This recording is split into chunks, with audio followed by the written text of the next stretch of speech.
Good afternoon, everyone. Can anyone of you can assure me that I'm audible and visible?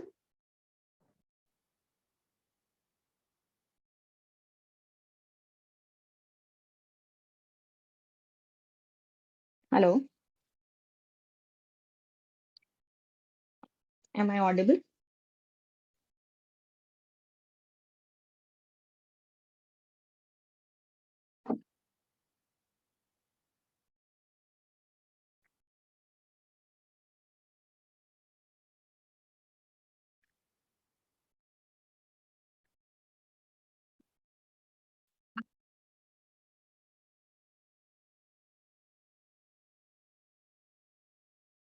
We will wait for a few more minutes so that people can join.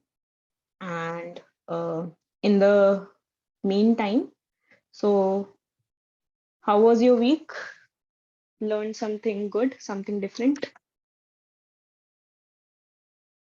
See, it's been 3 weeks since we are meeting. Let's introduce ourselves and talk and what you learned, what you understood. And even if you don't want to talk about that, in general, from where are you? What are you doing? Just some brief introduction about yourself.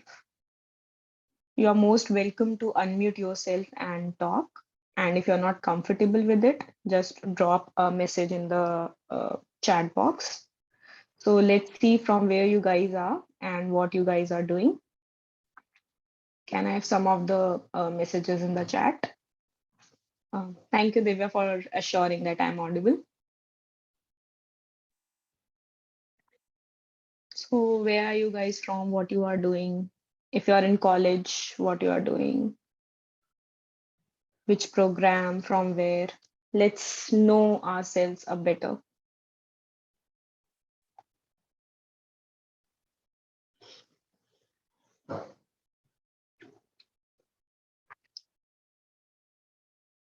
Anyone?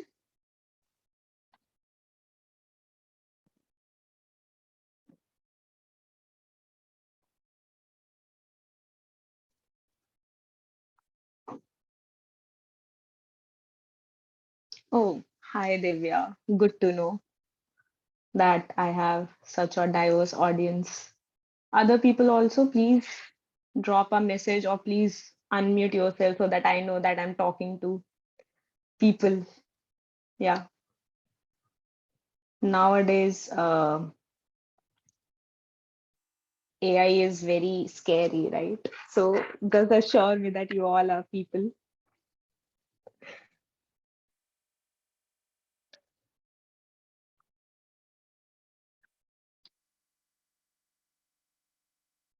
We'll wait for like maybe uh, 3 to 4 minutes more, maybe, so that if people are, because I can see people are connecting in between.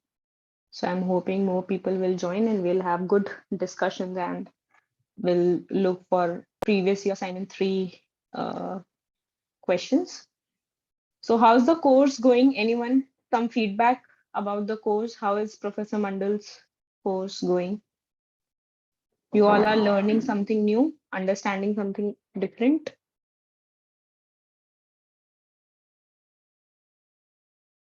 Anyone of you? I can see so many people here. Anyone? Just drop a text in the chat box if you're not comfortable speaking.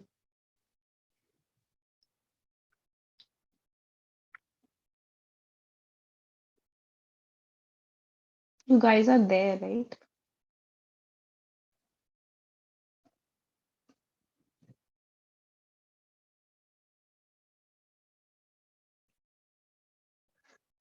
Okay, so I will tell you about myself if none of you are telling me about you. My name is Himanshi Singh and I'm a PhD student here at IIT Kanpur in BSB department. And yeah, I'm learning new things in my PhD daily.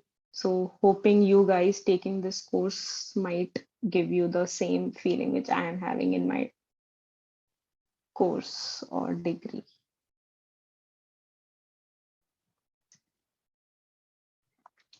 Just okay, all of you quickly drop a text in the chat box. Which course from where are you? Quickly, you have to do this. Otherwise, I won't go into the discussions. You have to take active part in the live discussions. See, you are listening to Professor Mandal's lecture. It's there. I'm here. I'm live with you guys. You can talk, right? Just take advantage of this beautiful thing done by NPTEL. Just quickly, everyone drop in the text box what you are doing and from where you are. Yeah, go ahead, go ahead.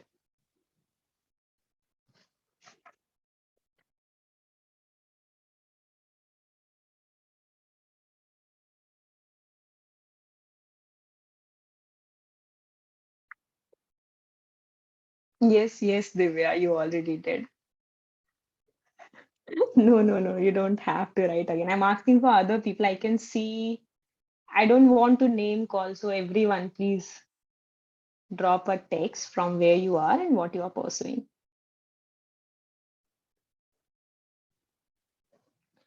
Uh, just one more minute and then we'll start. So communicate.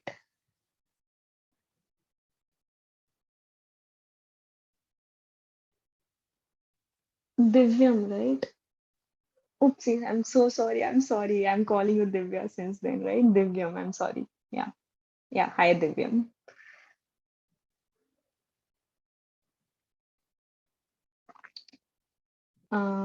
I think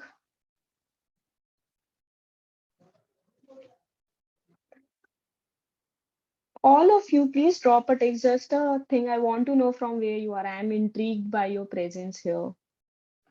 You are listening to me. At least I should know who are you guys, right?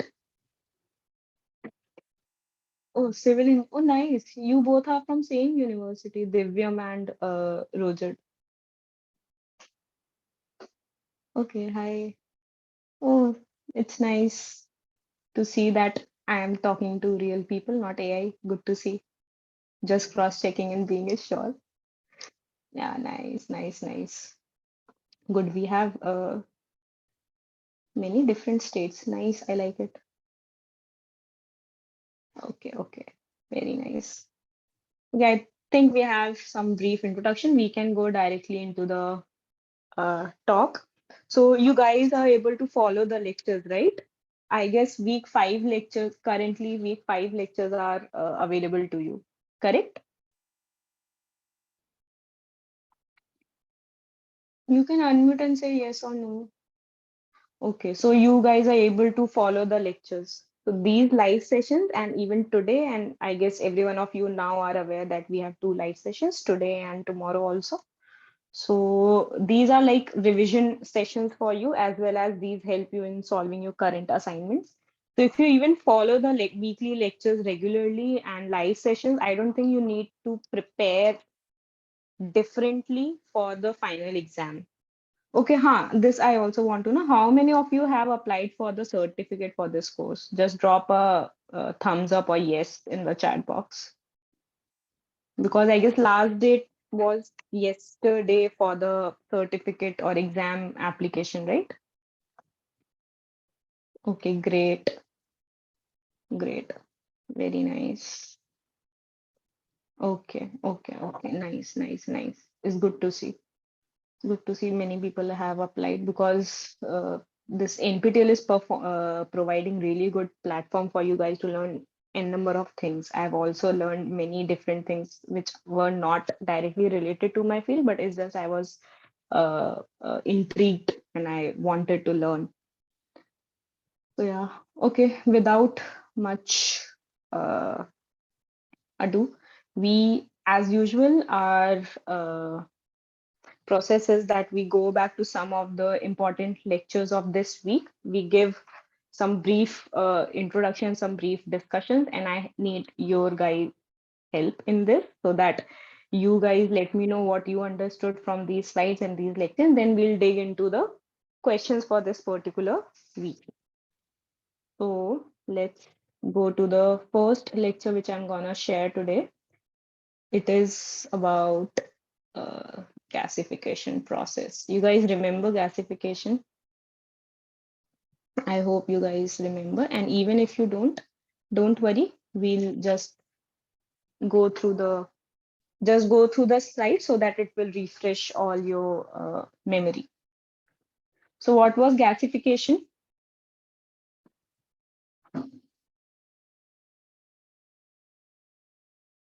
In one word, if I want to know what is gasification.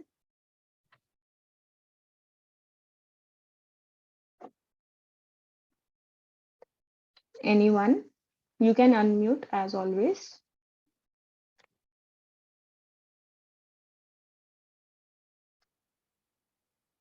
Any one of you in the chat box also, it's fine for me to read. What was gasification? See, if you're moving ahead in the course, it should not be like this, that you should forget the previous lectures because things are connected. And these are some of the basic things in this course, as you might have been understood till now, that it's more of a theoretical course. So it is just giving you the outline of the things which are existing in this field, or the current status where India stands, or throughout the world where we stand in general. So gasification is a process, right? What kind of a process it is? Okay, I have received something. Conversion of fossil fuels substances to gases. Divyam, are you sure that we will use the term fossil fuels here or something else? Because we don't need energy production from fossil fuels. We are already using it, right? This is one of the problem we are facing because we are using fuel at such a high rate that it is not present in the nature. We are taking more in comparison to what the nature is able to provide us. So this is one of the problems. Yeah, it's the biomass or the waste, right? Hmm. So it is and what kind of a process it is? Is it a biological process, gasification, or some other kind of a process? There were multiple different types of processes, right? One was biological, the other was thermal, right? This week was completely dedicated to the thermal processes of getting energy from the waste or from biomass. Correct? I hope I'm able to like uh, able to give you some of the remembrance from this week lecture. So in this, we have already discussed about gasification in the last class. In this, it was basically about the types of gasifiers. We have learned about the process, we have learned about what it is, why it is, and in this slide, we majorly discussed about what are the different types of gasifiers. If you remember, we have also discussed similar terms for the incineration process, correct? I need affirmation, guys. Otherwise, you guys will sleep and I will keep talking. So just say yes or no if you remember. Good to go? Yeah, so these are the generic terms, right? Fixed bed, fluidized bed, entrained bed. We read these terms in the incineration also, or say combustion process also, because they all are thermal processes. So what was fixed bed gasifier? If you remember, even in one word, it will be fine for me, that I will be assured that you guys are on the same page with me. What was fixed bed gasifier? Even if you are wrong, no worries. It's okay. We all are here to learn. Anyone?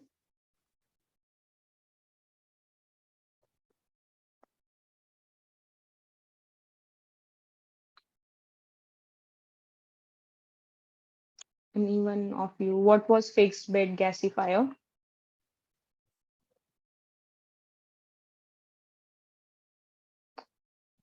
Okay. So fixed bed gasifier it is a type of gasifier in which the waste material or the biomass is kept on a fixed bed and the bed is heated, correct? Or here, these are some basic conditions which are employed for the fixed bed, fluidized bed, and entrained bed. So for fixed bed, combustion temperature is 13,000 degrees Celsius, correct? For fluidized bed, it is 900 to 1200, sorry, 1300 degrees Celsius. For fluidized bed, it is 900 to 1200 degrees Celsius, while for entrained bed, it is 1500 degrees Celsius, correct? The outlet temperature for fixed bed, fluidized bed, and entrained bed is about 400 to 500 degrees Celsius, 700 to 900 degrees Celsius, and 900 to 1400 degrees Celsius, respectively. Why we should know about these specifications? Because based on the type of gasifier we have, we will further design our plant or design our unit operations based on the initial step, correct? For example, if the outlet temperature is 400 to 500 degrees Celsius, for cooling down, the process employed for cooling down will be based upon the temperature of the outlet gas. Am I making sense, guys? Is it clear? Yeah, good. So the next, again, it is the same thing. If we talk about a fixed bed type of gasifier, there were two different types of gasifiers. One was updraft and one was downdraft. The other fluidized bed, we have three different types of gasifiers for the fluidized bed type. They are bubbling fluidized bed, circulating fluidized bed, and double fluidized bed. Then it was entrained bed and plasma gasifier. So as I said, in fixed bed gasifier, there is a fixed bed on which your biomass is dropped and the air or the heating here, it will be air and steam, it will be provided and the process of gasification occurs. So can you tell me what was the difference between updraft and downdraft gasifiers? It is very, it can be seen from the name itself. Any one of you, can you brief me what was updraft and downdraft gasifiers? And what was the benefit of having updraft or downdraft gasifier? Which one is good? Updraft or downdraft?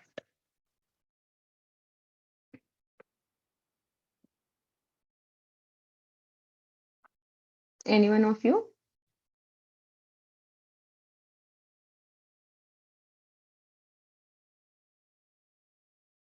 It's written here. I want to like you guys to go back to the lectures when you first saw these lectures so that you remember things. Otherwise, because these things will be helpful for us in solving the current assignment. Correct? So the basic difference between updraft and downdraft gasifier was the source of heat or energy which we are providing. In updraft, both biomass and air steam or oxygen is given from top and bottom, right? While in fixed bed type gasifier belonging to downdraft type, the biomass is dropped from here while the energy, the steam or the air is provided from the sides, correct? Then in fluidized bed gasifier, as we earlier mentioned, that there are three different types of fluidized bed gasifiers. One is bubbling fluidized bed, circulating fluidized bed, and at last, dual fluidized bed. So any one of you can brief them out for me, just in one line or one sentence. What, first of all, what are fluidized bed gasifiers? As fixed bed, I told you that the bed is fixed on which the biomass is placed or dropped. So what are fluidized bed gasifiers? These are very generic terms. We have read these all in the combustion itself.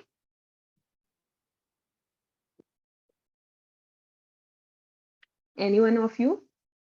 Please take part in the discussions, please. It is helpful for you guys only. Your exams might be approaching. So if you take full part in the discussion and solve the assignments. You guys don't need to put any extra effort for the main exam. It's kind like preparation for your own exam. You don't need to put aside some time for the exam specifically. So what are fluidized bed? What is a fluidized bed, I should ask? It is visible from the diagram itself. Any one of you, even if it is wrong, it's completely fine.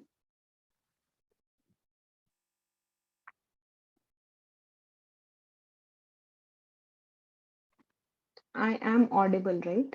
Okay. A continuous fluidized bed system is a machine in which a continuous flow of wet powder granules of flake material is conveyed over a perforated bed. Mukesh, in simple terms, because the definition which you are giving me, it's very generic. Here we are talking about fluidized bed gasifier. So what exactly fluidized bed mean? It is evident from the name itself, right? Fixed bed means the platform will be fixed. Fluidized means feed is fluidized. What is meant by fluidized, Pradeep?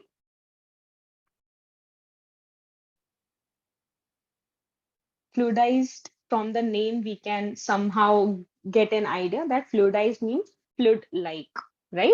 That it is fluidized, which means there is not a permanent platform in the gasifier chamber, and the biomass is mixed with a carrier material, which helps in transferring the heat to the biomass in the fluidized state, which means it will be rotating or flowing in the chamber. On the type of flow, we can see in circulating fluidized bed, the fluidized bed will work the way it works in the bubbling one, but it with the syngas or the materials produced by the gasifying agent will be recycled for better circulation, as well as getting more out of the biomass. For dual fluidized bed, in first one, it will be like a normal gasifier fluidized chamber. The flute gas which is produced during the gasification process is sorry, the first one is the combustor, in which the air will be provided at higher temperature, and the flute gas produced during this time will be sent to the gasifier, which will be having steam at comparatively lower temperature in comparison to the combustor, and again some of the material will be recycled back. Some of the details are written here. You should not remember it heart to heart, but you should know the basics of everything. For example, gasifier, whether it is a high temperature process or a low temperature process. So from this very basic information, there are n number of things inside the gasifier you can easily club and classify. Then talking about entrained gasifiers, what are entrained gasifiers? Anyone of you? It is evident from the figure itself. Can anyone of you explain me what is entrained bed gasifier? Ma'am, Yes. yeah, just out of thought process, I have one thought to discuss with you. Yeah, yeah. That is, suppose in this circulating the last picture, dual fluidized bed. So in that process, first we are doing the combustion. Yeah. And then whatever flue gas is generated, that we are forwarding to the gasifier. Yeah. So this is just a sort of thought process or innovation, you can say. In a thermal power station, there is a lots of fluid gas is already generated. So can we directly send this flue gas to the biomass bed? Is it possible? I think we can use, see, in circulating fluidized bed, somehow we are using the same phenomena, right? We are recirculating stuff for the better output. Correct? So it is why this advancement was made, because in these type of gasifiers, what happens is pre-treatment is needed, right? The pre-treatment can be segregation, separation, homogenization, all those processes which you might have covered in the first week, right? For Mhm. dual fluidized bed, you don't need much of pre-treatment step for the biomass or the waste. Hence, this What? combustor, the whole sole purpose of having a combustor here is to make sure that most of the things, because what was combustion? Combustion was complete oxidation, right? Right. Yeah. So if we are doing combustion, pre-combustion before the gasifier, chances are we do not need pre-treatment. So you are saving energy on the pre-treatment process. Chances are the area in which your industry is there, you don't have proper supply or proper things for pre-treatment, or you don't have space for segregating material. So if you are putting your work for the dual fluidized bed, in those cases, this dual fluidized bed will be helpful. So what you are suggesting is already been that principle, not exactly the point source, I will say, but the principle has already been used in the circulating fluidized bed. Mhm. Am I No, clear? actually, Yeah. no, actually, what I mean to say, ma'am, Hmm. we have to remove this process of combustion. We did not have to do the combustion process, right? Okay. Instead of that, whatever flue gas is generated by thermal power station, this is Mm-hmm. a very high emission going to the environment. So directly, if we route or channelize that particular flue gas into this gasifier, so will it not You be? no, Yeah, you can do it. It's not a problem. But here the question comes: is your biomass plant is nearby the thermal power plant? Correct? Because you need to yeah, transport that flue gas.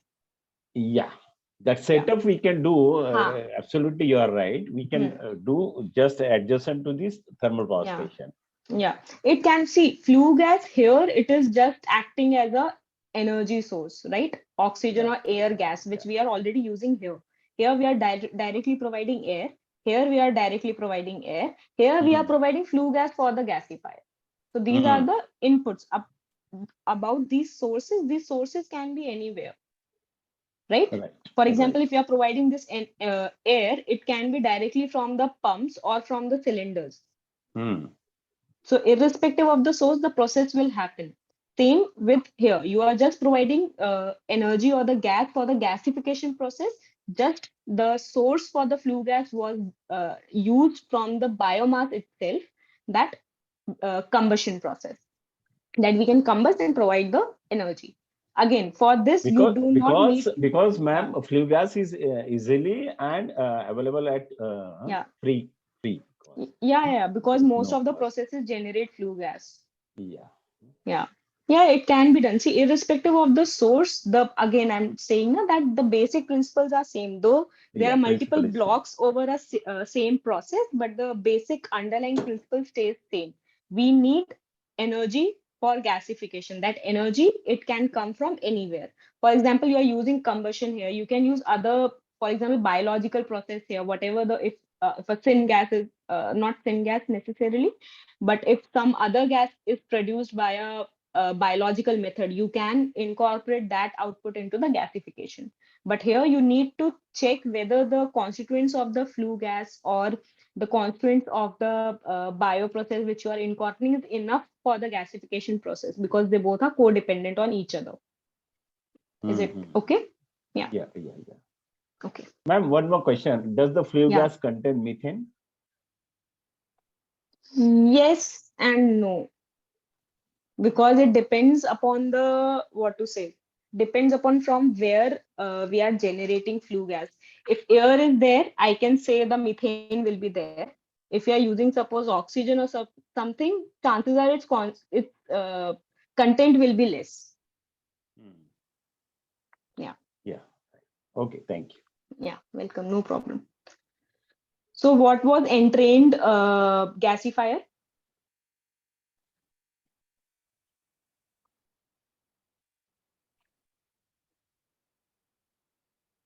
Anyone?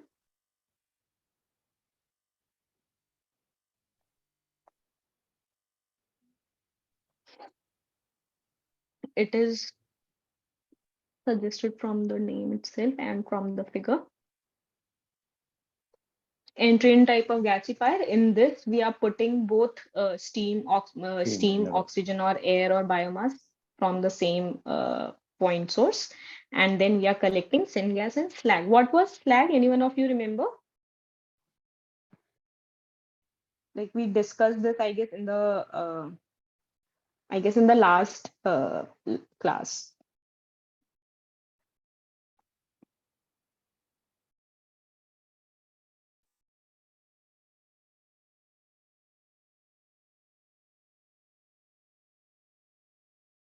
Slag is basically the unburnt, not unburnt, I will say, but we can say if we are providing air, the NOS and SOS gases will be there, right? Along with this, some char will be there. That char can be, okay, someone has sent me a message. That char is one thing we can consider as a slag. Not necessarily, but kinda. Here I'm being very generic. Slag is basically kind of a waste which is generated from a process, right? And which is for which you need to deal with it. Otherwise, it is gonna hamper with the performance of the operation you are doing. So slag is in combustion, there is no slag terminology used as such. Why? Because everything is converted to CO2, right? CO2 and H2 and the elemental form. Similarly, for the pyrolysis process also, we will discuss in coming slides that no such slag term is used because everything is burned to its elemental state. So there is no left behind the process, correct? Next, I'm very excited about this. So what is a plasma gasifier? Some of you remember it.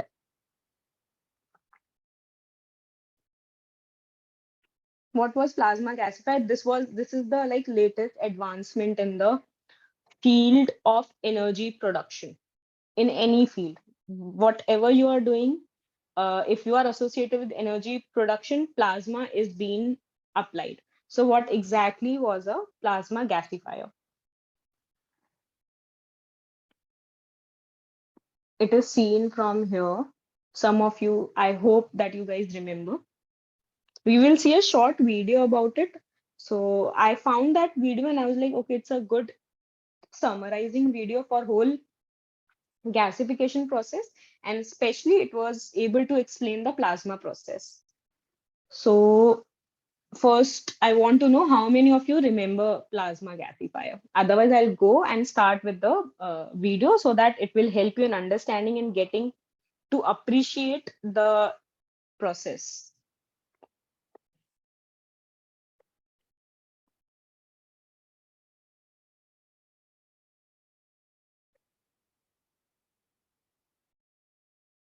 Anyone?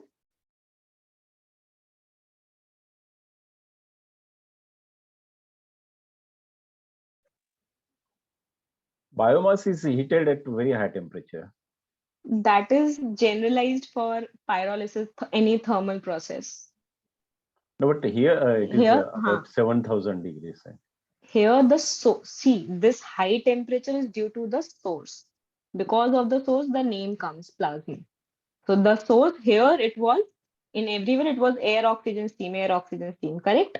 But here the source is plasma torch. So let's go to the video which I'm talking about, and I hope that it will help you in understanding the process of gasification in general as well as the plasma gasification process.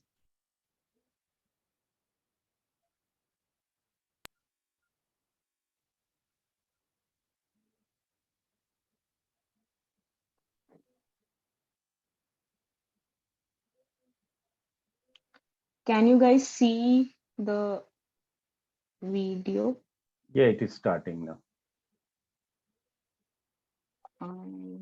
Wait, I was not able to see. Which screen is visible to you guys? The energy, right?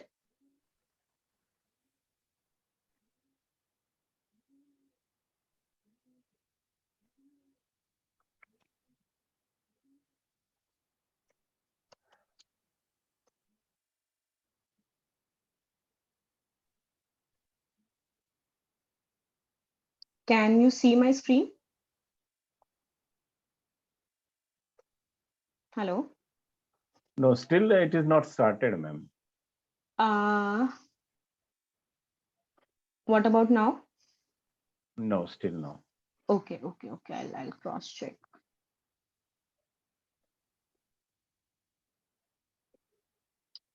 Right now I am on my home screen. Can you see my home screen where Zoom is opened? No. No, ma'am. Okay. What is visible to you guys? Only you are visible now. Okay, my video, right?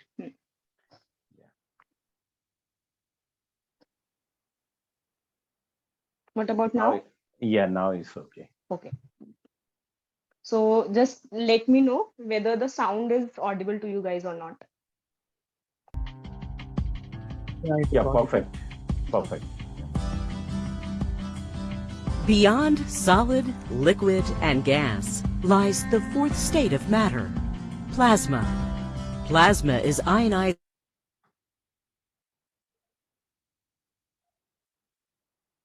releasing extreme levels of energy. Energy that can be harnessed for a variety of applications, such as power generation. Look skyward and you'll see the most vivid example of plasma in action, the sun. Lightning is perhaps Mother Nature's most dramatic example of plasma. A breakthrough technology, plasma gasification applies these same principles to produce energy that is exceptionally low in emissions. The plasma torch is the basic tool for making controlled, continuous lightning.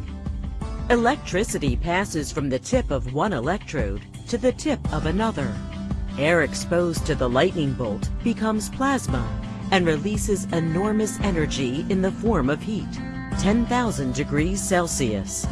Then, gas is pushed between the electrodes to form a plasma plume. The heat is intensely localized and it dissipates quickly. You can safely stand within feet of the plasma torch. But if you draw air through plasma torches and into a cupola containing a medium that retains the heat and distributes it evenly, one creates a zone of influence hot enough to burst the bonds of most molecules, resulting in simple elemental structures. Metals that do not vaporize will instead melt and be captured by air or water. Energy-laden, carbonaceous materials such as municipal solid waste will be converted into synthesis gas. The clean synthesis gas is then used to generate electricity for homes, offices, and a variety of industrial applications. And all this without incineration. This is how plasma gasification works. Municipal solid waste is fed into the plasma gasifier.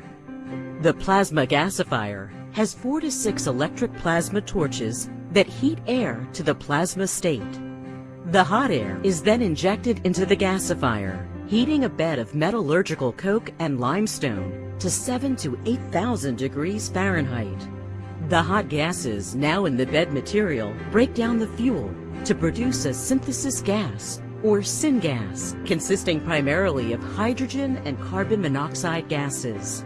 The syngas is isolated, cleansed of pollutants and particulate matter, and then used to generate electric power. The remaining inorganic components of the fuel, which do not vaporize, are converted to molten slag, collected through the bottom of the gasifier, and cooled into a glass-like byproduct. The vitrified slag can be safely used as roadbed material for building highways or in other construction projects. The newly created syngas exits through the top of the plasma gasifier and enters a heat recovery unit, where the excess heat is recaptured to create steam, which can be used later in the syngas cleaning process. The cooled syngas then moves to the baghouse, a particulate removal system which separates particulate matter from the syngas. The syngas continues through the cleaning process. The cleaning process includes a series of scrubbing and chemical stripping processes that further cools the syngas and then removes pollutants. Once the syngas is cleaned, the remaining gas, composed largely of hydrogen and carbon monoxide, is compressed and then combusted in the gas turbine. The gas turbine spins the generator to produce electricity. Exhaust heat from the gas turbine is then used to create steam in the heat recovery steam generator. This steam is used to drive a steam turbine, which spins another generator to create additional clean energy through an efficient combined cycle process. Plasma gasification is an environmentally responsible technology. When municipal solid waste decomposes in landfills, gases such as methane, a major greenhouse gas 21 times worse than carbon dioxide, are emitted into the atmosphere. Plasma gasification avoids this process entirely, and because it decreases the overall volume of waste, it has the added benefit of slowing down landfill development. Trucks that haul municipal solid waste to faraway landfills consume diesel and generate carbon dioxide. Plasma gasification eliminates unnecessary truck traffic, and to the extent plasma gasifiers displace fossil-fueled power plants, carbon dioxide is further eliminated. Plasma gasification is not incineration, and for that reason, gasifying solid waste is better than landfilling it, or burning the methane it produces when it decomposes. Plasma gasification generates steam and electricity while reducing greenhouse gas emissions that contribute to global warming. Through clean energy alternatives such as plasma gasification, NRG can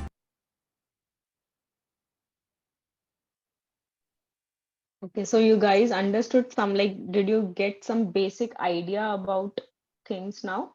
How things work on the industrial level? Yeah, definitely, ma'am. It was a very concise Excellent video. Yeah. I thought that it will give you some overview of the whole process, because you guys are studying since week 1. You are learning new terminologies, but chances are you might get lost in between if you lost the big picture. So this process, it was not only restricted to the gasification, it is a very generalized, units. These are like puzzles. You can use one puzzle for completing other puzzle also, because at the end, what you want, we have municipal or biological or waste material. We want, it's in huge amount. We want energy from it, first thing, and second, we want to reduce the content of the amount which we were starting with. For this process, this whole process, there are n number of ways to get from A point to B point. I hope that made sense. And now you have a better idea about specifically plasma gasifiers and the whole process in general. So again, this side was telling the similar thing about what we have seen there. If you have any more, if you want to learn more, you can always go to this link, which was provided in the slides itself, and you can get more clear understanding of the plasma gasification process. So again, as I said, there are n number of processes, but how to select which process is good for us. Similarly, for the gasifiers, we have discussed about the fixed bed, and in fixed bed, we discussed about, yes. Any rough idea about the costing of this plasma gasifiers? See, till now, plasma gasifiers, according to me, I'm not much into this, but according to me, they are not scaled up. This is one of the problem, I guess. So I'm not sure if they are working even at a pilot level, and if they are working at a pilot level, what are their cost? I'm sorry, I'll get back to you. Maybe in the next class, I'll let you know if I found something about it. Okay. Yeah. Because according to see, there are certain things. What happen is, if you, for a technology to be there for industrial level, first it has to be generated inside a lab, right? Then from lab itself, to a pilot scale, and from pilot scale to the industrial level. And even in industrial level, there are three designations: small scale industry, medium scale industry, and large scale industry, solely depending upon the output which these industries are generating.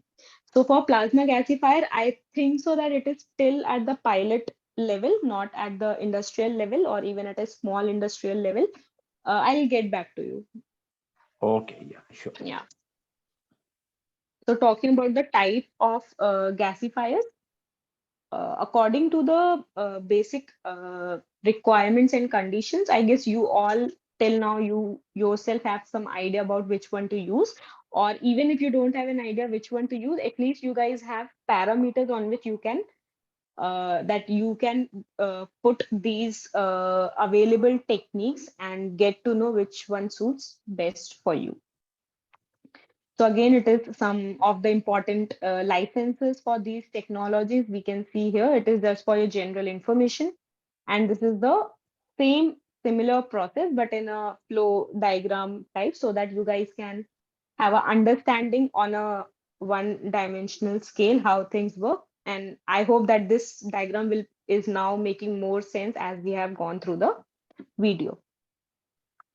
So the these are just basic plants which are associated in different countries and what kind of a product they are using. As here we can see that here itself I cannot see much of plasma gasification if I remember.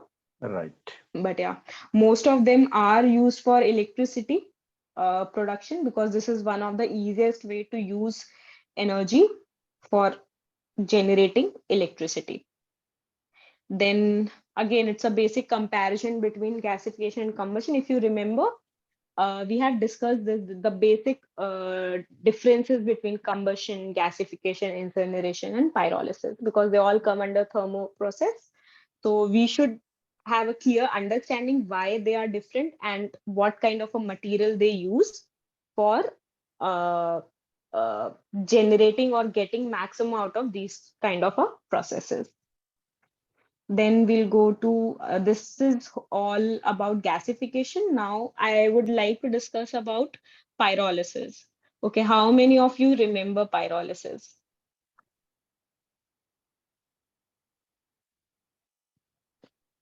Mhm.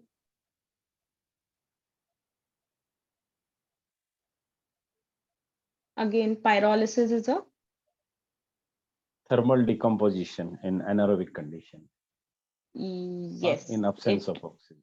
requires, why this creates problem when I'm resharing?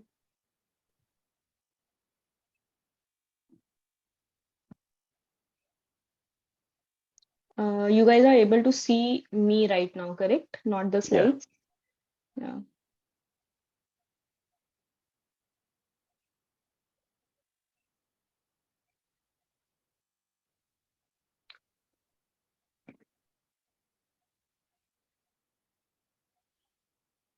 I'm sorry for the inconvenience. I don't know why it does this. It takes some time to go to other share. I hope that now it is visible to you, the pyrolysis first slide. Yeah, ma'am, it is. Yeah, cool. So we actually discussed some of the basic about pyrolysis, and because it is a continuing topic, it is coming since we have discussed the classification or the different routes of generating energy from the waste. So what is pyrolysis? Pyrolysis is basically a thermal decomposition, as Pradeep mentioned, that in the absence of oxygen.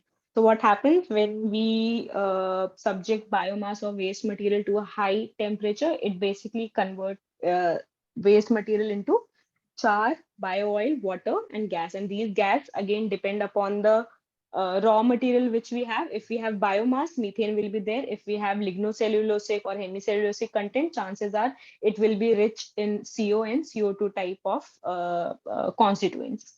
It completely depends upon the raw material. So what is the first step of pyrolysis? Again, they all are thermal processes, hence they all are interconnected. So most of the processes you will see even in upcoming slides is that they all are they all play some small role or some major role in all the processes. Even in the pyrolysis, we cannot say the pyrolysis process won't contain any gasification or combustion process. Literally, the first step in the pyrolysis is the gasification and the combustion process. Correct? And it is the only thermochemical process which converts different types of biomass and organic waste into solid, liquid, and gaseous fuel. If you remember, for combustion, we were only getting gases. We were only getting solid and gas, I guess, solid and liquids, not gas. So, okay, someone wants to say something? Okay, cool. So what is the basic mechanism of pyrolysis? Can anyone describe what was there in this slide? Like what was the core outcome of this slide for pyrolysis?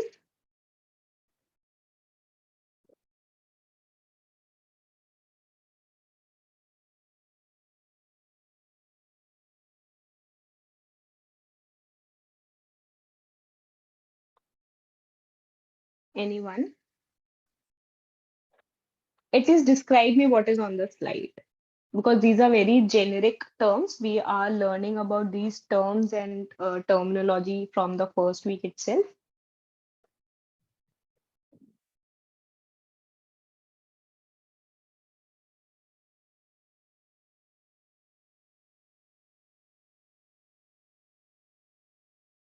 Anyone? Anyone of you?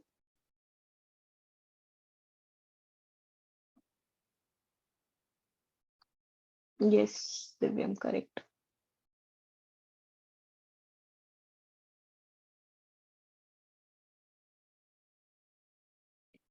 Okay, so pyrolysis is in this, basically there are three phases, primary and secondary phase. The third phase is not considered as a phase, it is just a process which we do to get maximum out of the pyrolysis mechanism. So in the primary phase, it is a very short-lived phase, and it requires high temperature. So always remember, in the energy production or in any process which requires temperature, both time and temperature are always inversely related. Most of the time, I won't say it's a universal thing, but most of the time they are inversely related.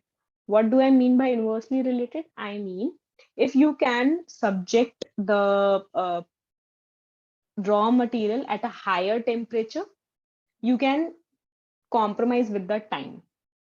While if you have less temperature, or you are not able to generate more temperature, you need to subject your material for longer duration of time. It's obvious, right? Correct? Or do I need to make this statement more clear? If you are providing heat for a shorter duration of time, the heat or the temperature has to be high for pyrolysis process. If you are compromising with the temperature, means if you are reducing the temperature and you want the same effect as the pyrolysis or combustion or incineration, you have to increase the resident time or the time for which the material is being subjected to higher temperature. Correct? Yeah, ma'am. Clear? Yeah. Yeah, it's so in the primary phase, it's basically, again, you can see in the primary and secondary phase, we are giving higher temperature for less duration of time, and in secondary phase, we are giving low temperature for more duration of time. Correct? In secondary phase, it is basically the production of volatiles, and these volatiles can be converted to we can say bio oil, which is specific for pyrolysis process, and other gas which we are looking at that it is being generated here and there also, but which is specific for gasification again.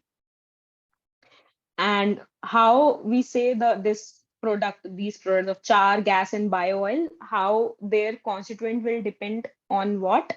Again, their constituents will depend upon the temperature, as I mentioned earlier, the heating rate. What is rate? Rate is basically anything with respect to time. Correct? So if we want heating rate, which means heat subjected divided by time. So if this ratio is high, which means the temperature is low. If the ratio is low, which means the temperature is high. I will, this will be a bit more clear if we will keep observing these things in the upcoming slides. Then the residence time and the feed size, or the quantity of the material which you are inletting in the pyrolyzer. So this is the basic symmetric flow of a pyrolysis reactor. So here, low temperature is again below 400 degrees Celsius, moderate temperature is 400 degrees Celsius, and high temperature is obviously above 400 degrees Celsius and up to, you can say, 700 or 800 degrees Celsius. Fast will be less than 0.1 second, slow will be more than 0.1 second. Pressure can be lower than 75 kilopascal and high pressure can be more than 75 kilopascal. This is a basic flow of the pyrolysis reactor. I'm not gonna brief it. If you do not remember, I will request you guys to go back to this lecture and look at the whole process of pyrolysis reactor. So basically, slow and fast pyrolysis depend upon the time for which we are subjecting the heat. And as I mentioned, the pyrolysis products will depend upon the temperature, resident time, rate, and feed size, correct? So from this, we can see that slow pyrolysis is temperature is 400 to 600 degrees Celsius for 5 to 30 minutes. And the major products are char and gases. While fast pyrolysis is 400 to 650 degree temperature, but only maximum for 5 seconds, which is even more, right? And the main product changes from the temperature is almost similar, 400 to 600, 400 to 650, but the residence time is changing. As we change the residence time, we can see the main products are getting changed. Instead of char, we have liquid now, correct? So this Here, shows that liquid means bio oils, no, ma'am? Yeah, liquid means bio oils. Okay. So yeah, so here we can clearly see if we change the residence time, the end products are changing completely. Coming to the other major products, again for flash and ultra pyrolysis, again these terms, flash pyrolysis or ultra pyrolysis, these are dependent upon, ultra and flash are dependent upon the residence time and also temperature in, but I'll still say it is majorly depend upon the residence time. In vacuum pyrolysis, we do not need, if you remember in this, we needed to have some carrier gas for the gas to be collected. It was basically inert gas of N2 cylinder. So in vacuum pyrolysis, we do not need any such input.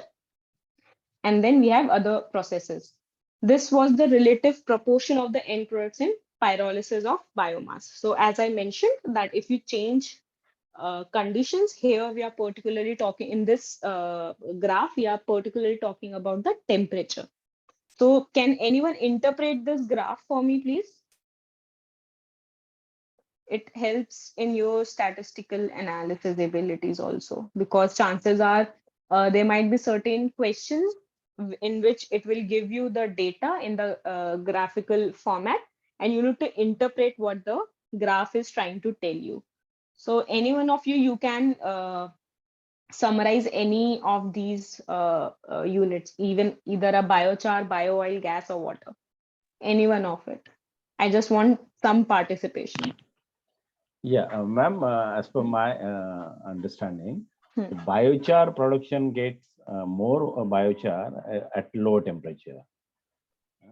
At low temperature, okay. And this bio oil, the fast pyrolysis gives bio oil. It is indicated there at high temperature, you will get more bio oil. At higher temperature, I'll get more bio oil, or will it be like that as I increase the temperature beyond, say, 510 or 530 degrees Celsius, the yield or the output for bio oil is reduced? Reduced, yeah. Correct? Yeah, because if 500 you say degree, yeah. Yeah, correct. Because if we say with high temperature bio oil is increasing, this statement is true till here. correct? Right. Even right. I will say at this point, let's say 500 degrees Celsius, not beyond that. After Okay. 500 degrees Celsius, if you are increasing the temperature, the bio Reduces. oil / liquid content is decreasing. Hmm. Contrary to the gas content, if you can see this green line. Mhm. So at higher temperature, say at 500 degrees Celsius, the gas constituent is increasing, correct? Right. While the water is not much altered at all, and it does not depend upon the temperature. Its yield is not much dependent upon the temperature. While for biochar, we can easily say that if we increase the temperature, its yield is declining as we increase the temperature. Is it clear to everyone? Yeah, it's a Interpreting graph is a skill. It's a complete very easy. abstract of the process. Yeah. So everyone should know how to interpret and read graphs. It will definitely help you either in your like semester exams or competitive exams. It's a very basic skill to have. So you should be able to interpret and get to know what these graphs are telling you. Then this is the flow sheet of pyrolysis. I guess in the assignment question discussions, I have some videos if I remember correctly. Otherwise, I will put my links in the slide and I'll upload these slides later. For pyrolysis also, because I find understanding things from if I read something and then I go back and look at the process in the visual format, it is a bit easy for me to understand. So I'm just applying these things for you guys also so that you get maximum out of this course. So this is basically the flow sheet of the pyrolysis. Anyone, please help me out with this process flow. You guys need to explain me what was happening in this flow chart. You just need to walk through to the arrows and follow the arrows. Any one of you, please be active in the class. It helps me in understanding that you guys are understanding and you guys are moving with me, and the pace is not too high, not too slow. So any one of you can explain me this flow sheet?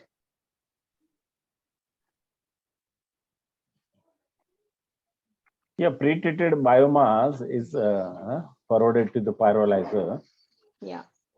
Then carrying gas means particularly in case of vacuum pyrolyzer, there is no need of nitrogen gas. Correct. And then the char is produced. Yeah. Initially in the primary stage. And then afterward, in the secondary stage, after more heating or more resident time, we can get the bio oil. Okay, but what is here? What we are subjecting here, which is producing bio oil?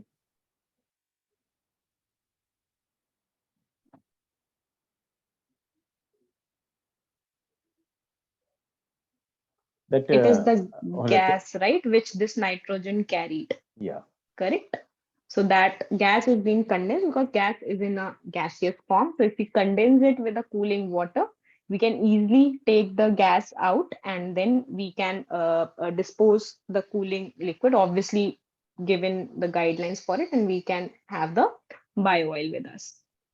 Then this was the kinetic evaluation of pyrolysis. I don't want you guys to think much about it. It's fine. And if you were not able to understand it, please let me know. I will provide some of the material because this is kind of like what to say. It's just an indication of what you can take out of it, but the actual mechanism and things which underline the kinetic evaluation is kind of complex. So these are the application of the pyrolysis product. So now here try to fit the picture of the plasma gasifier, right? The video which we saw. At the end, we were using it for n number of things. So here also those things are kind of same. Again, the underlying principle is same. So can you summarize this apart from Pradeep? Anyone else, because he's taking part and I want others also to take part in the discussion. Can any one of you summarize this flow sheet for me, please? It is that you need to start from the fast pyrolysis and follow the arrows. When you summarize it, you will get a better understanding of the whole process.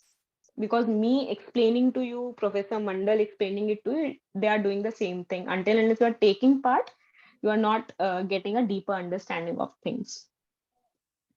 So can anyone of you just follow the arrows and summarize this graph, this table for me, flow sheet for me?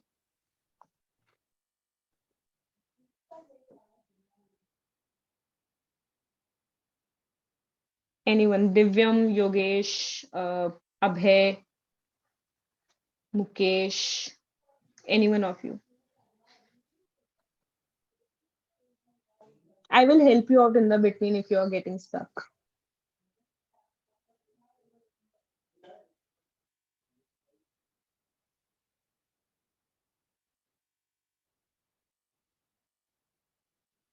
It's pretty easy, right? If we have a fast pyrolysis, for example, and any pyrolysis, if we are having, irrespective of whether it is fast, slow, or ultra or flash, if you have any pyrolysis, that pyrolysis will give us three products. These are gas, liquid, and char. The char can be went to other char applications like coke, peat, and all those other applications of char. For bio oil, the bio oil can be subjected to extraction or conversion process. For upgrading to enhance the hydrogen content, we'll discuss in other slides. The gasification process, turbines, engine co-firing, and boilers. Again, all these things will be pointing towards only some of the like numbered problems which we are facing. We face electricity shortage. We face how to subject heat to our processes. We have transportations. We need fuel for them, and we need chemicals for uh, industries as well as other processes which require chemicals. So all these things from liquid oil or bio oil at by applying some of the processes or techniques, we can cover all these bases. So pyrolysis, as you can say, it is affecting all these aspects, which makes pyrolysis one of the best thermo process out there. Again, here you need to check uh, which type of pyrolysis works for you or for your application. So these are some of the chemicals which are made from the liquid or the bio oil generated by the pyrolysis. These are resins, fertilizers, flavors, adhesives, acids, industry feedstock, and these are the some of the fuels. So some of the properties of bio oil are what was appearing, like, is it a good thing or a bad thing having appearance of the bio oil? Can anyone tell me?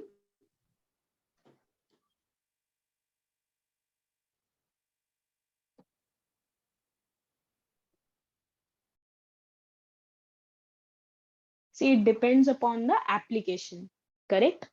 So if anything has appearance, which means something is dissolved in it.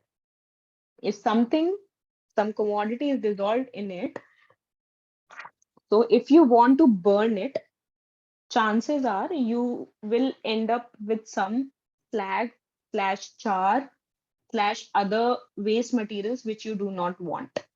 What if you are using bio oil directly? Like, we can see it has appearance. Appearance means dark red, brown to dark green color because of the constituents which are present in it, and you are subjecting this raw bio oil directly to your engine. Your engine health will be subjected to like degradation, because with time what will happen, the constant will start accumulating in the engine, and at the end of the day your engine won't work properly, and hence you will need more biofuel to run your engine. This is the mileage, right? Mileage is basically what? of a vehicle. Can anyone tell me what is the mileage? We asked na, what is the average kya deti hai gaadi? So what is this average exactly? Anyone? It's fuel consumption rate. Yeah, correct. Rate, if you are using rate term, it's fine. Yeah. So if your engine is in bad health, chances are for the same amount of journey for you to cover, you need more fuel because the fuel which you are subjecting to your engine is not fully utilized by the engine due to the n number of factors. That is why you need some pre-treatment for the bio oil itself or biodiesels. Correct? So appearance, it's not a good property to have. Second one is the odor. Acid smoky smell is like very pungent and acidy smell. Like have you, like most of you I guess will be subjected to HCl or sulfuric acid in your labs, so you know what a acidic smell is, right? So acid means having a very strong and pungent smell. Then the density, viscosity, these are some of the basic properties of bio oil which we are having. You can go through the lecture again. If you have any questions, just let me know in the next class, or you have class tomorrow also. Please clear your doubts. Always don't keep it with yourself. If I'm not able to clear your doubts, you have session tomorrow's session also. And if even the tomorrow session things are not clear, you can easily drop me a mail. In the home site, I have my website link. You can always go there and ask me questions. Then again, these are some basic these were the basic comparison between bio oil and diesel. Why we are comparing bio oil and diesel? Because diesel is the closest we are having to a efficient fuel, right? So we need to look for the properties which diesel has, for which we which for which our engines are equipped, our vehicles are equipped. We have like taken maximum out of the diesel. So where bio oil is lagging, so water content, as water content is very high in bio oil, it is very, very, very low in diesel. Same with the oxygen content and same with the viscosity. Correct? So these are some very obvious and basic things related to bio oil. So what were the advantages and disadvantages of bio oil? Can anyone just give me two advantages of bio oil? Why we are going through such a tedious and harsh process of pyrolysis, or establishing an industry, collecting the biomass, subjecting it to the pyrolysis, getting the bio oil, then using it? Why we need bio oil? What are the advantages of bio oil?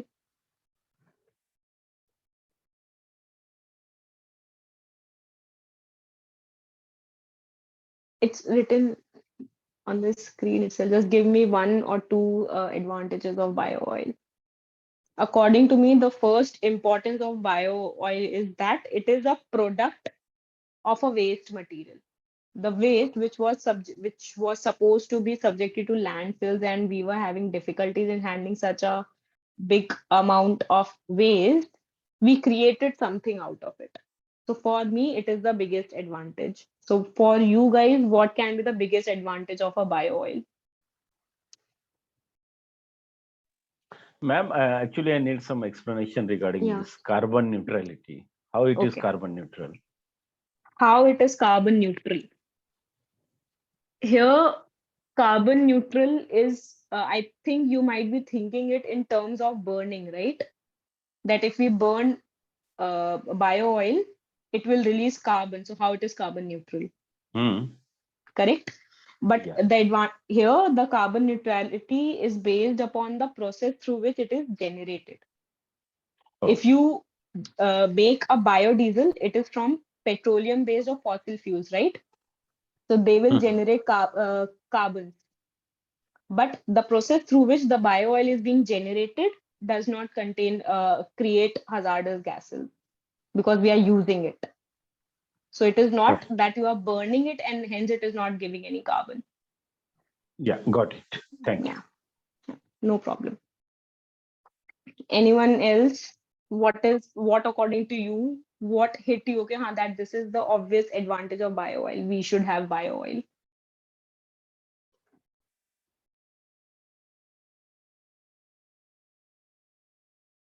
Why you guys do not participate in discussions?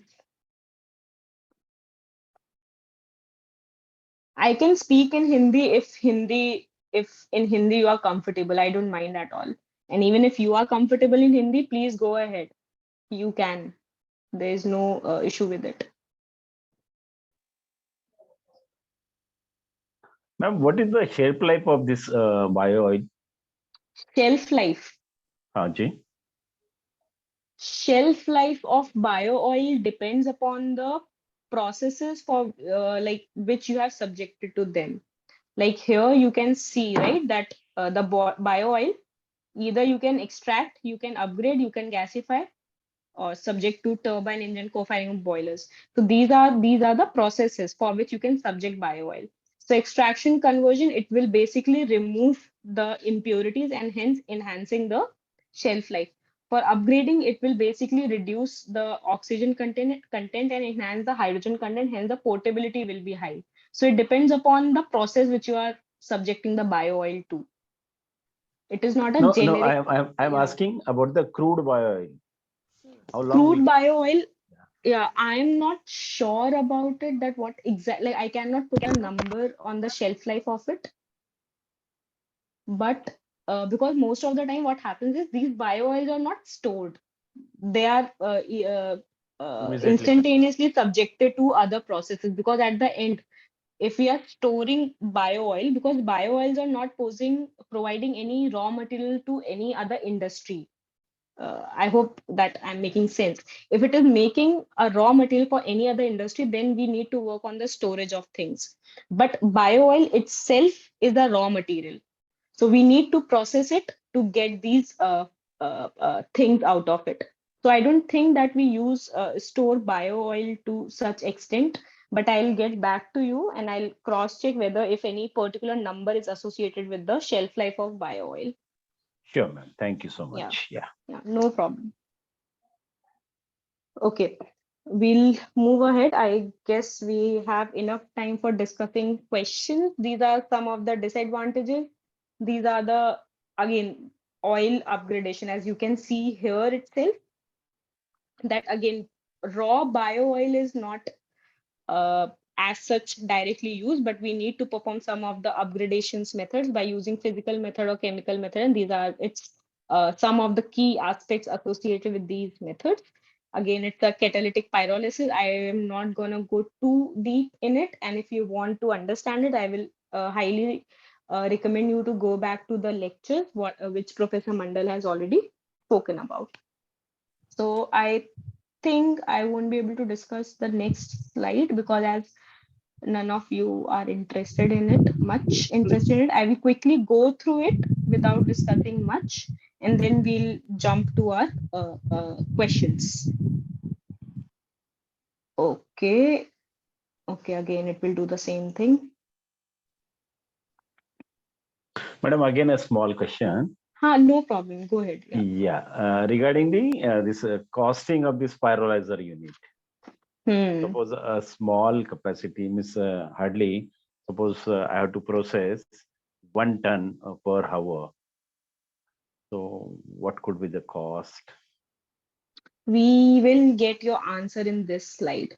And if you want to get better understanding also, you can go back to this lecture. So processing, depending upon, see, you are giving me some amount, right? But that amount depends upon the type of pyrolyzer you want to use. Type of pyrolyzer depends upon the feed size as well as the raw material or the biomass or the waste material you have. So you need to check for at least these two qualities. Quantitatively, I will still say that you can put a number on the amount of daily raw material waste you are getting. And second, the product which you want to generate, because as we have seen in the previous lecture that the end product of pyrolysis depends upon the temperature, residing time, and all those factors.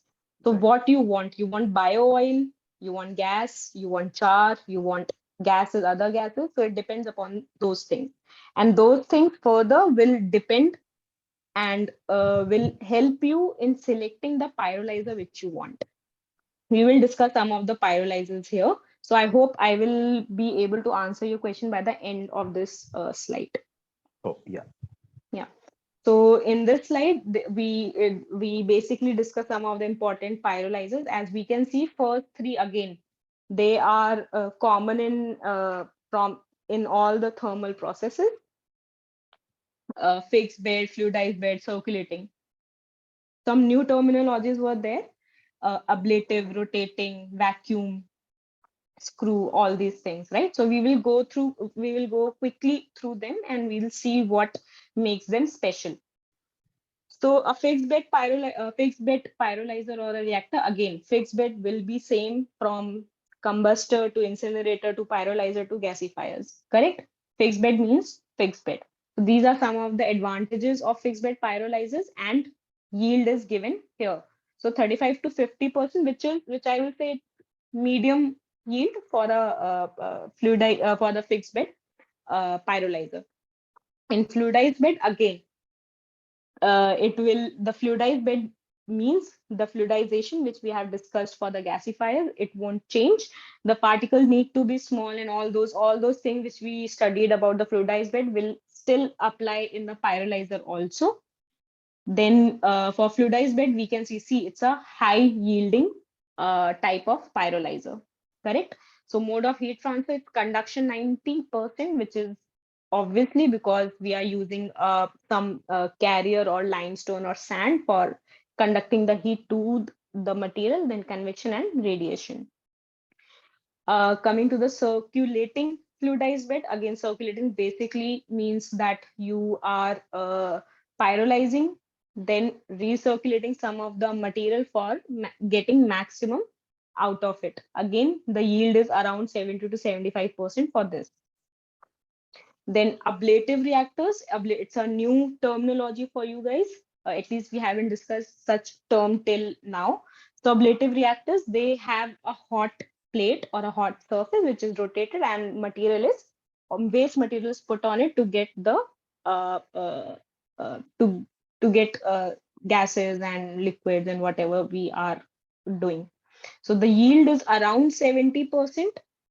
But maximum disadvantage of this is that how we are heating the plate. Earlier we were using air or steam for heating process, but how we are heating this, which means if you're providing electricity, so you're providing electricity for the surface to heat. So is the heat usage more than the heat gonna be generated from the pyrolysis process which you are using, correct? So these things need to be keep in mind. Then the rotating cone reactor, in this, there will be a chamber which will be rotated, and the both sand and biomass will be sent for, and major, I think it will be also a conduction process. The yield is again 65%, but these percentages are not hard numbers. These are based upon, always remember that yield whenever we study in a energy producing process or in any thermal process, this yield is given from the laboratory point of view, that at lab scale, because in lab scale you can control everything. So at lab scale, what maximum you can get, these are the, most of the time, I'm not saying that it is a hard and fast rule, but most of the time this is the thing. Hence, if we are saying that bio-oil yield in this ablative reactor is around 70%, so this is at the controlled conditions where everything go as we plan. But this won't be necessarily the case with the industries. Hence, whenever we are saying that the yield is 70%, we should not take that, okay, 70% will be there every time we are using ablative reactor. No, it is just to give you hint that till what maximum we can expect from the process, correct? Now for rotating cone, as I've discussed, the cone will be rotated. The vacuum pyrolyzer, again, it is giving very, like, it's a moderate yield, I'll still say, but it's a very slow process. Second one is the screw reactor. As we can see here, this is the screw, and I think I have a video for this. We'll see in the question and answer. The yield is quite okay, at least above vacuum pyrolyzer. Then here also the plasma reactors work. Plasma, again, plasma, the source of plasma will be same. The characterization and the properties of plasma will be same. It will be a pyrolyzing process and not a gasification process. These are some of the comparisons. For example, we can see here that fluidized bed and circulating fluid bed can be used commercially. So here, Pradeep, you can see that only these two are the one which are there at a commercial scale and not at a laboratory or pilot scale. So from here, if you want to establish an industry right at this moment, you only have two choices for pyrolyzer. And here it depends. From here, it depends. For example, complexity. We are saying with CFB there is a high complexity. Inner gas require in both of them. It's high. It's almost same, but they are depending upon the complexity. And this is a very brief encounter. So if you want to establish industry right now and then you have only two choices. Otherwise, we have seen, and moreover in CFB, the bio yield was quite good, at least according to me. Though it is very high in maintenance, this complexity means the instrument specification, the expertise need to operate the machinery or the cleaning place protocols and all those things. It's a high demanding machine in comparison to fluid bed.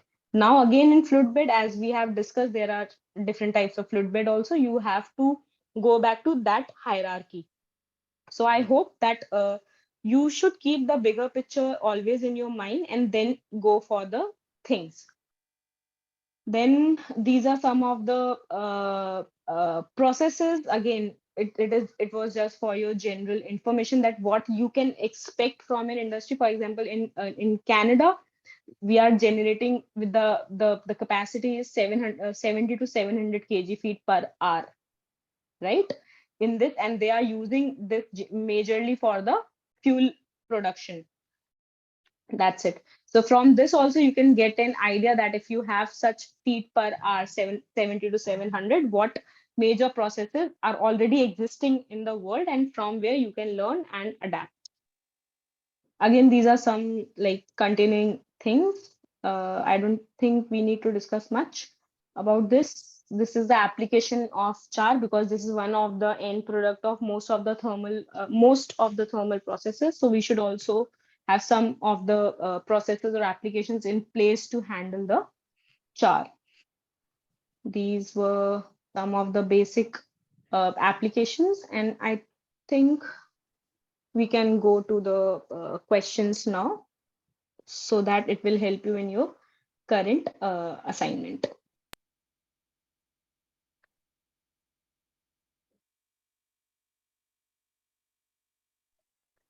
Can you see the slides? Yes, ma'am. Yeah. Okay.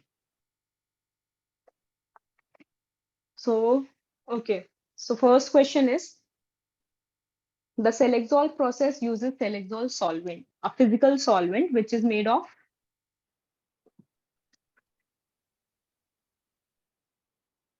anyone, if you remember. I know it's a bit difficult to remember all the solvents and chemical names. I know it is a bit difficult, but that is why we have these revision classes and live sessions so that it will help you in remembering and at least understanding some of the things. Okay, anyone want to try what it is? Remember, it's a physical solvent.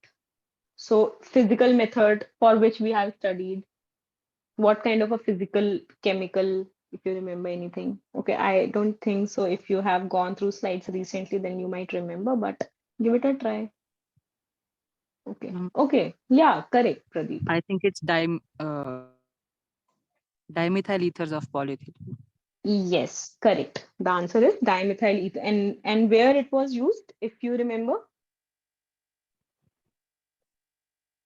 It's okay, no problem. We studied it I here don't in remember the that one. yeah. We studied it here for the cooling and conditioning of the syngas. As you can see here, Selexol, MDEA. MDEA is the only chemical absorption discussed here, while both rectisol and Selexol are the physical processes. So it's a very basic definition of a Selexol. So Selexol is not actually a compound, it is a trade name. So Selexol is the trade name for an acid gas removal solvent that can separate acid gases from such as hydrogen sulfide and carbon dioxide from feed gas streams such as synthesis gas produced by gasification of coal, coke, or heavy hydrocarbons. Correct? I don't think we need to discuss much on it.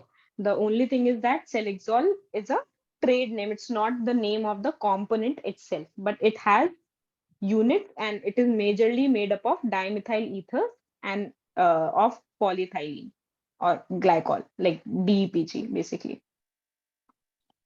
Then this catalyst used in Claus process for recovering elemental sulfur from gaseous hydrogen sulfide is it H2SO4, ZnSO4, Al2O3, or NaOH?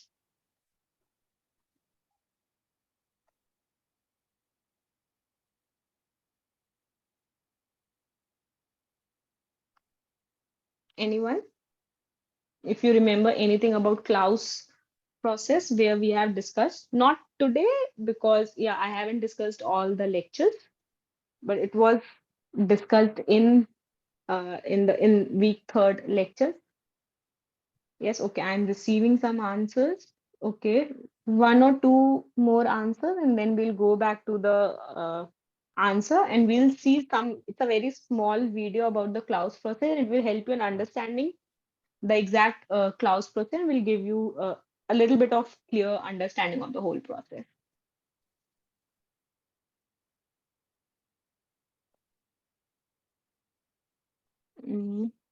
Okay, yeah, the answer is Al2O3, and we have discussed this again in the cooling aspect of syngas, because again, as these are the processes, right? Even the last process which we discussed, this Selexol, which is a physical absorption process, even this, which is a Claus process, it basically helps in syngas cooling. Why we need syngas cooling? Because if you remember, the outlet temperature of the syngas was varying from 400 to 700, or I guess more than that degrees Celsius. You cannot use that road. You need to cool it down. For cooling, you have again n number of methods which you can apply. One of the method is Claus process. So we will see this video. I guess this is of 30 or 20 such seconds.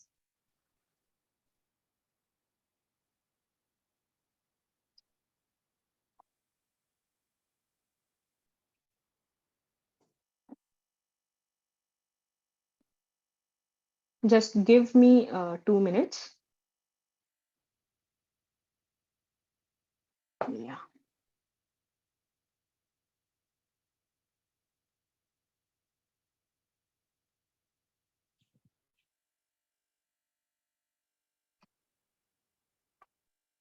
Okay. Can you see the YouTube link?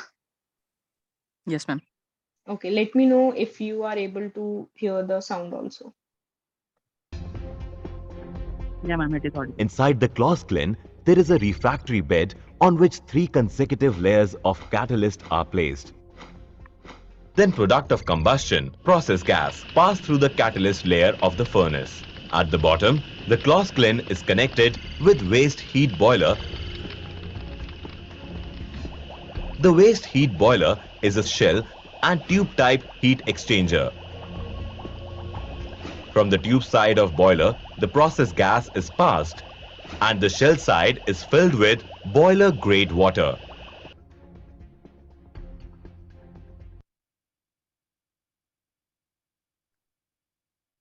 Did it make any sense? It was a very brief overview of the thing.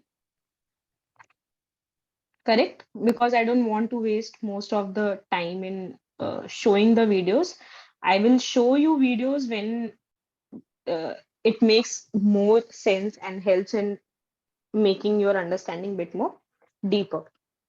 Correct? So here we can see that these are the Al2O3 is used as a element, or say as a catalyst for clearing the sulfur. So what about this? General formula of paraffinic hydrogen or paraffins is CnH2n plus 2, CnH2n, CnH2n minus 6, or CnHn plus 2. Paraffins are very common. They are not only specific for energy production or only in the chemical engineering. They play important role in biology as well. And paraffins are very generic chemical constituents. Okay, I'm receiving some answers. Okay, few more answers. What is the general formula of paraffinic hydrocarbons?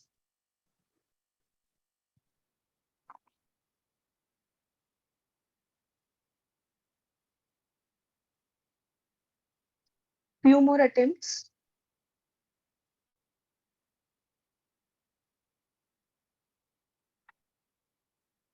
Okay. Okay, how many people we have? Okay, I need at least 50% participation.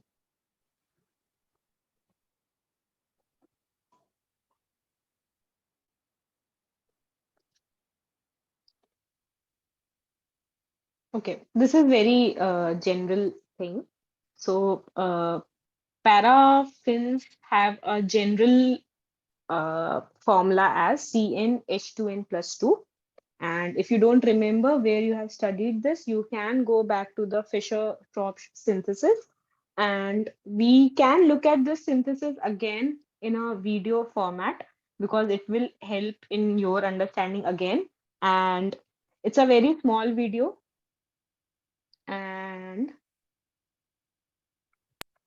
yeah, I hope that you guys are able to follow the lectures. I'm providing these video link in the slide itself, so that you can always go back to the lectures, go back to the slides, and refer to the same videos while again listening to Professor Mandal's lecture. Is my YouTube visible to you guys? Yes, ma'am. Okay. Let me know if you are able to hear the sound, please.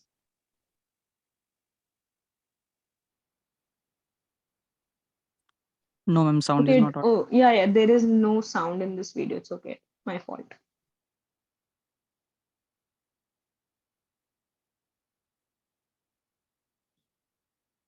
No. There was sound. Wait, let me reshare.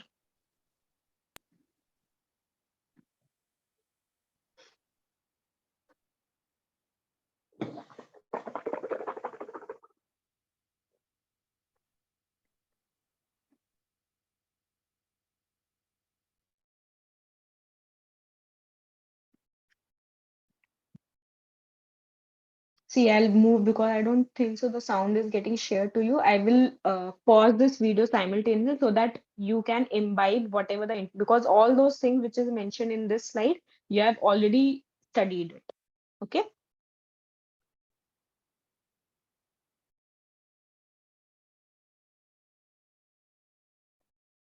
See the process.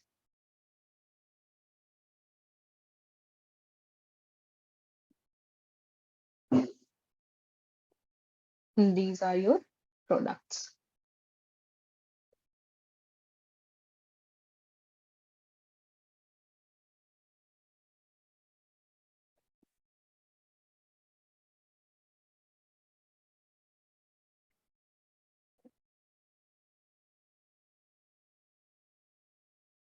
And these are your unit operations, or say this is how the Fischer-Tropsch process is divided into.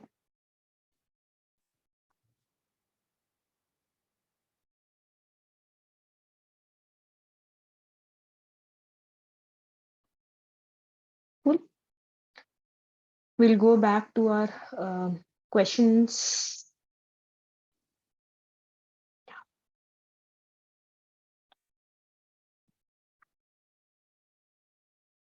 Can you see my slide, right? I hope that Yes, you ma'am. can. Yeah, cool. So this, the conventional methanol synthesis technology uses a series of catalytic adiabatic reactor beds. More suitable operating temperature and pressure for this process is it 150 to 200 degrees Celsius under 5 to 8 megapascal, 220 to 250 degrees Celsius, again 5 to 8 megapascal, 250 to 300, 1 to 5 megapascal, 100 to 200, again 1 to 5 megapascal. What do you think? Any guesses? Or if you remember, it's very good. I always had hard time in remembering the combination of temperature and pressure, so I really need to work hard on these. If you remember it, you are way above average. Anyone, just try to remember that what can be the possible answers. I don't remember exactly, but I think it should Yeah, be yeah. No 250 to problem. 300 See, degrees Celsius. okay, because again, I'm saying that remembering exact is, and we in this whole waste to energy conversion, we have n number of criteria which we have to remember. So it chances that it's very difficult to remember exactly what we are looking for. But again, always remember that underlying principle of, if you understand the underlying principle, chances are that you might be able to get to the answer, get to the correct answer in a far better way. So few more attempts. I already have 2 answers with me, 2 to 3 answers with me. Just few more attempts, because today we have, I guess almost all the questions are like this only, pretty objective, and we don't have anything in the numerical format. So because you need to remember these things, hence these questions are like this. You cannot go blind. You need to understand why the process is important, what are the conditions for this process, because if you change the condition, the product will change. And it is not only true for the pyrolysis, it is true for other processes also, but it is more specific for the pyrolysis process. Sorry. So yeah, I won't spend much time in this. I'll discuss this. It is 220 to 250. So again, these choices are very close, so I won't say anything to you guys if your answer was wrong. What helped me in remembering these was that, again, basic, if you remember ideal gas equation, do you guys remember that? Yes, ma'am. Yeah. So what is the ideal gas equation? PV equals to nRT. Yeah, correct. So here we can see that pressure is low, temperature is also low. Pressure is high, temperature is also high. But if you have some idea that in the conventional methanol synthesis, whether the pressure was high or low, from that point onwards, you can neglect the low pressure options. And in high pressure, if the pressure is high, definitely the temperature will be in this range only, or other options. Again, these are very lame things I'm telling you guys based upon my experience, but it completely depends from question to questions. I won't generalize these things, but don't, you can always use your knowledge and information learned somewhere else in here, because the moment you read adiabatic reactor bed, so adiabatic is a process, then we go back to all those thermodynamic reaction, and in thermodynamics, then obviously the ideal gas equation will come. So you can always try make connections to the knowledge and information you have to get the better answer. Again, I'm saying it is not gonna work always. It has not, like, all same with me, never worked. It worked, but very less time. But it is just one of the technique which I personally use it for solving MCQ. So I hope it helps you. And if you remember, this is the slide in which the conventional method was discussed, and we can clearly see here that it is 220 to 250 degrees Celsius for under a pressure of 5 to 8 megapascals. And I hope that most of you guys are able to give answer for this question. So identify the process for the schematic diagram given below. We discussed this today. It's a huge hint. So is it a hydroconversion upgrader, or a Mirox process, or a solvent extraction process, or a dimethyl ether synthesis? No, we haven't discussed this today. This is another hint. We haven't discussed this today. So what we haven't discussed today from here, a process. And you can see from the flow diagram that it's a synthesis process of some kind, that we are creating something out of it. So what can be the possible answer? If you remember it directly, well and good. I'm just saying all those things so that I can direct you towards your memory where you have studied it or heard it. Any answers, any potential answers?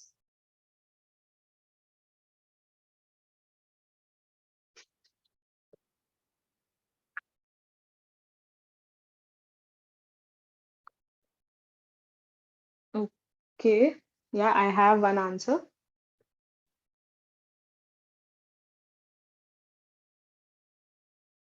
More answers, more participation. Even if it is wrong, no worries. Okay, I have two answers with me. One more answer.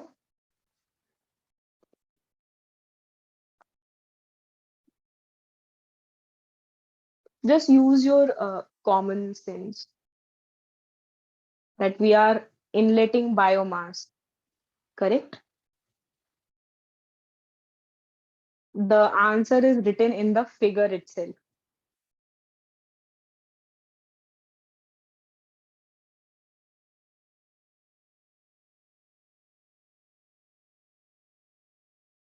Anyone? It's a huge thing. Literally the answer is written in the figure itself.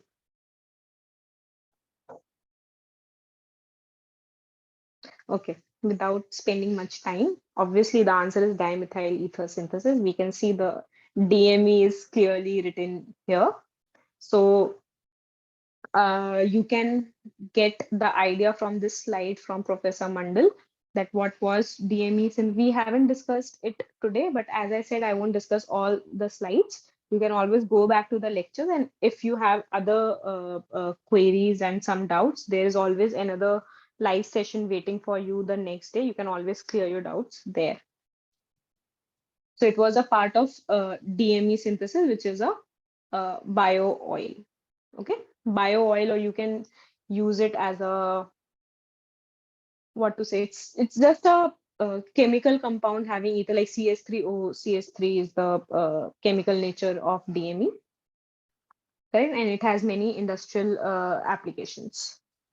We can describe DME in like one sentence, or it's in a very explainable way, such as dimethyl ether is a synthetic second generation biofuel which can be produced from lignocellulosic biomass. The EU is European Union. The EU is considering bio-DME in its potential biofuel mix in 2030. It can also be made from biogas or methane from animal, food, and agricultural waste, or even from shale gas or natural gas. Okay, anyone of you have any idea about biofuel mix? Anyone of you? Even a very like slight idea?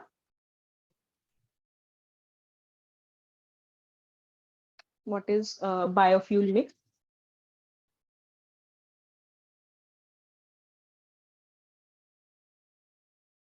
Okay, so biofuel mix is basically mixing two kind of fuels together. What happens in the European countries and countries which face very harsh winters, and those harsh winters are not at all like our winters which we face in India. They are like in minus temperature will be there for prolonged months. So there, your normal petroleum fuel won't work, because at lower temperature, what happens is the petroleum or the oils get solidified at very extreme low temperature. So those fuels cannot be used in your engine for running motor vehicles.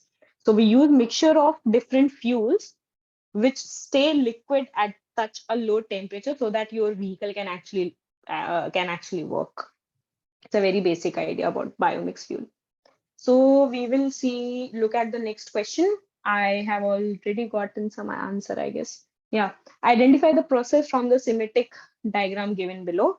All of you must answer this now. We have spent quite number of minutes on this. So is it entrained bed gasification, plasma gasification, fixed bed gasification, or fluidized bed gasification? Okay. More answers, people. At least for this question, I expect more answers.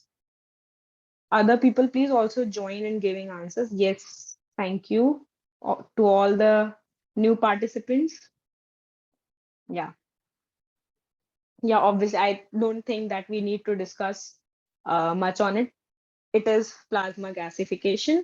And this is the video link, the video which we have seen during the discussion. This is the same video. You can always go back to it and look at it. And this is part from the slides itself so that you can easily understand and learn what the process is all about, the plasma gasification. Then, the next question is bio oil yield for screw reactor is it 70 to 75, 60 to 65, 30 to 60, or 65 to 70? We discussed it today. I hope you guys remember. At least what screw reactor was, that is more than sufficient.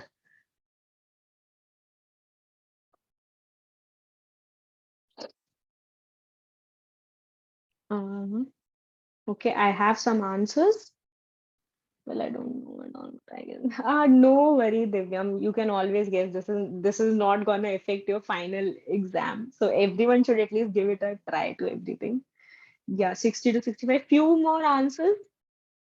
I know it's a very direct question. There is no particular concept or logic behind it. You just need to know this answer. It's like this. Okay, we have diverse. Okay, we have two competition.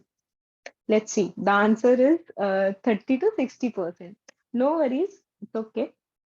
Obviously, these are very generic things. Even if you don't remember, no problem. Ma'am, I have a question. Yeah. Ma'am, can we use bioils as fuel in automobiles? Not directly, but yes, we have seen in the previous lecture itself, right? That by modifying bio oils, we can use them in transportation vehicles and into as a fuel itself. Okay, You ma'am. need to reduce the because it had, if you go back to the slides and even the Professor Mandal's lecture, you can say that we reduce the oxygen content, which is very high in bio oils, because if the oxygen content is high, the fuel is of not good quality. And we will see in the coming slide that there is one particular parameter associated with certain fuels to judge whether the fuel is good or not. So we will see that.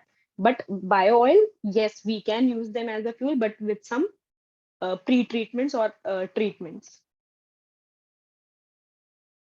Am I clear? Okay, no problem.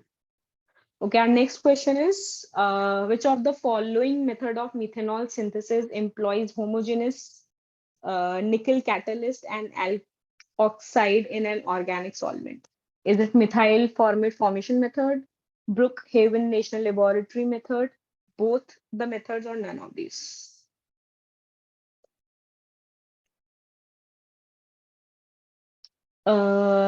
In the video lectures, this was discussed to like quite a good extent, I assume, for methanol synthesis, because methanol is it's a commercial product, so we need good methodologies for synthesizing methanol. We cannot completely rely on the microbial source for methanol generation. Hence, we need other chemical methods for methanol synthesis. Anyone? Any attempt? Okay, I have one answer. Anyone else?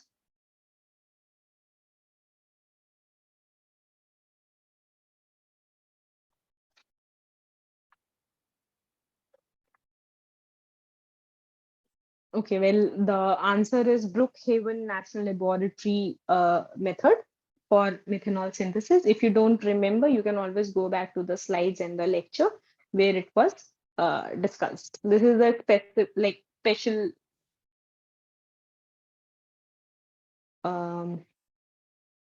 process for methanol synthesis. For those who said both method is these, obviously these are the methods for generating methanol, but we asked for nickel catalyst, and nickel catalyst is specific to Brookhaven National Laboratory method. So our next question is, find out the correct statement given below regarding DME, obviously. So DME has high autoignition temperature.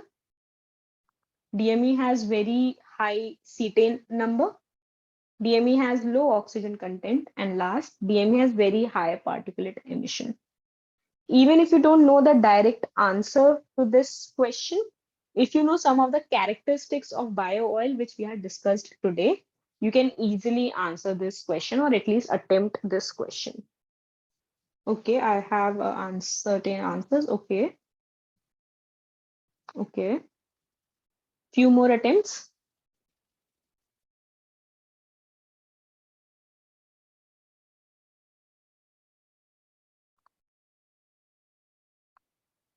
See, if you don't remember or know the direct answer, just try to understand the basic properties of bio oils. Do they have very high particulate emissions?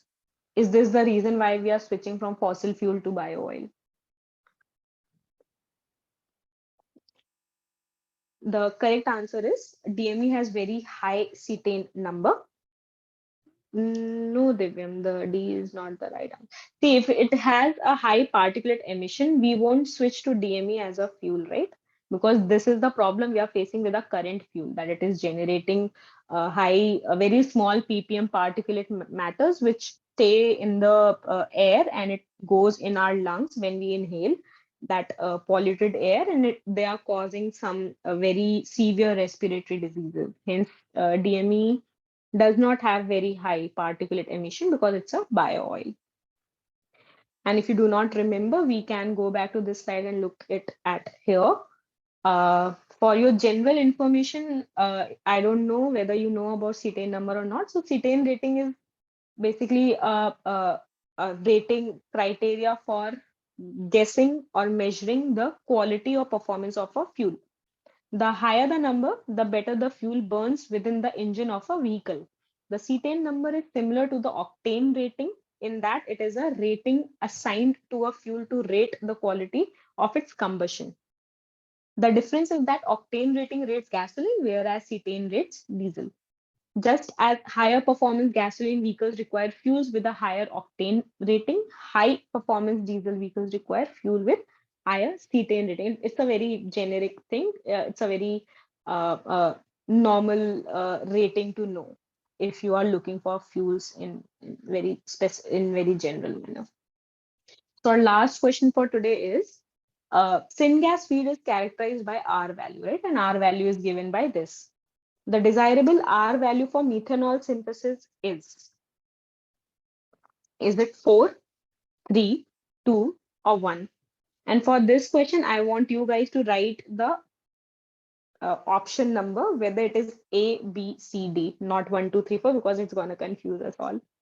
So if you think that it is 4, write A. If you think it is 3, write B. If you think it's 2, write C. If you think it's 1, write D.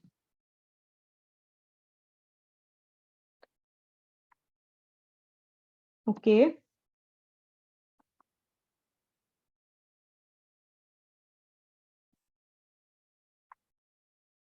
Some more answers.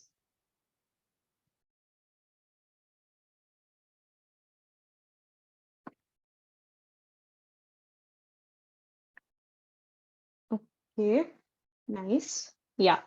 So obviously the correct answer is 2. And if you don't remember, it was in the conventional methanol synthesis only. We can see here that the syngas feed is characterized by R value and it is on or around 2, correct? So this is all from my side for today. I will request you all that if you have any doubts or questions, please do attend tomorrow's live session also. You can ask there. And again, go back to the lectures, revise them, do well in the exam, get the certificate. If you have not registered till now, you can cross check. I think the deadline is increased because I have received some information about that. You can register even now. Get the certificate. You are already putting so many hours into it. I will at least, yeah, get the certificate and do well in your exams. If you have any questions, I'm here for 1 to 3 minutes if you want me to stay. Otherwise, we can talk and discuss about week 4 on next Saturday. Anyone else has anything to say?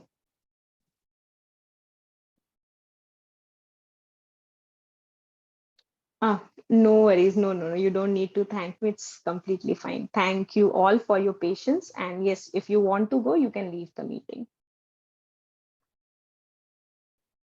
Okay, thank you, ma'am. Have a nice Yeah. evening. Thank you. You too.